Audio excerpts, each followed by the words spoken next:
Bonjour à tous, on est sur le blog du Cercle Audi R8, on est au cœur d'Aix-en-Provence, à la Allées Provençales, au deuxième salon de la voiture de luxe, en compagnie de Frédéric.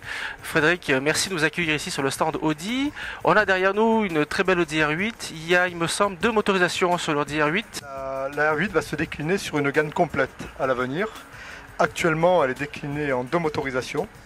Elle est disponible avec un V8 de 430 chevaux, 4 litres 2, desservi par une boîte soit 6 rapports mécanique, soit une boîte Airtronic.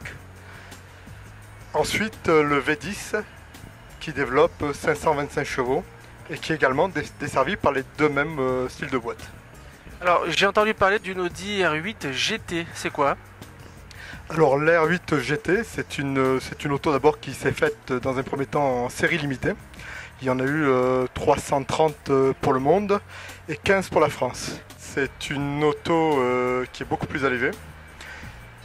Toujours le V10, 5 litres 2, mais qui développe 560 chevaux au lieu de 525. Donc tu peux penser que les performances sont à la hauteur du poids et de la puissance. La R8 aujourd'hui arrive sur le marché de l'occasion. On a donc le V8, le V10. Quels sont les points à surveiller sur cette voiture? La R8, comme toutes les GT ou tous les supercars, naturellement avec une puissance assez élevée, qui risque de passer dans des mains de multipropriétaires avec des conduites différentes. Il est évident que les éléments qui vont le plus souffrir sont souvent les transmissions.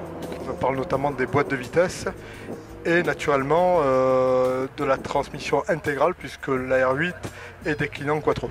Ça veut dire que si il y avait une panne de cette voiture, je pense que les coûts de réparation doivent être relativement importants. Mieux vaut partir avec une garantie sur ces voitures-là. C'est la raison pour laquelle il vaut mieux d'abord choisir son revendeur. Je reviens sur l'historique du véhicule, bien connaître les précédents propriétaires. Alors, Audi a sorti pas mal de nouveautés récemment, la 1, la 7, etc. On a l'Audi A1 qui est présente aujourd'hui sur le salon, il y a l'Audi A7 aussi qui est présente. La 1, ça se vend bien, ça démarre bien, c'est quoi comme produit? Alors là, c'est une petite citadine, déclinant en haut de gamme, hein, naturellement. C'est une voiture qui se vend très bien. Elle est très appréciée par les utilisateurs et un accueil du public très chaleureux. Et l'Audi A7, c'est du très haut de gamme? Alors l'A7, comme son nom l'indique, vient entre la 6 et la 8. Entre parenthèses, la 6 qui vient d'être lancée, la nouvelle A6 qui vient d'être lancée. L'A7 est un modèle Sportback. C'est un véhicule qui se veut une berline tout en ayant des formes de coupé. Ok, merci beaucoup Fred.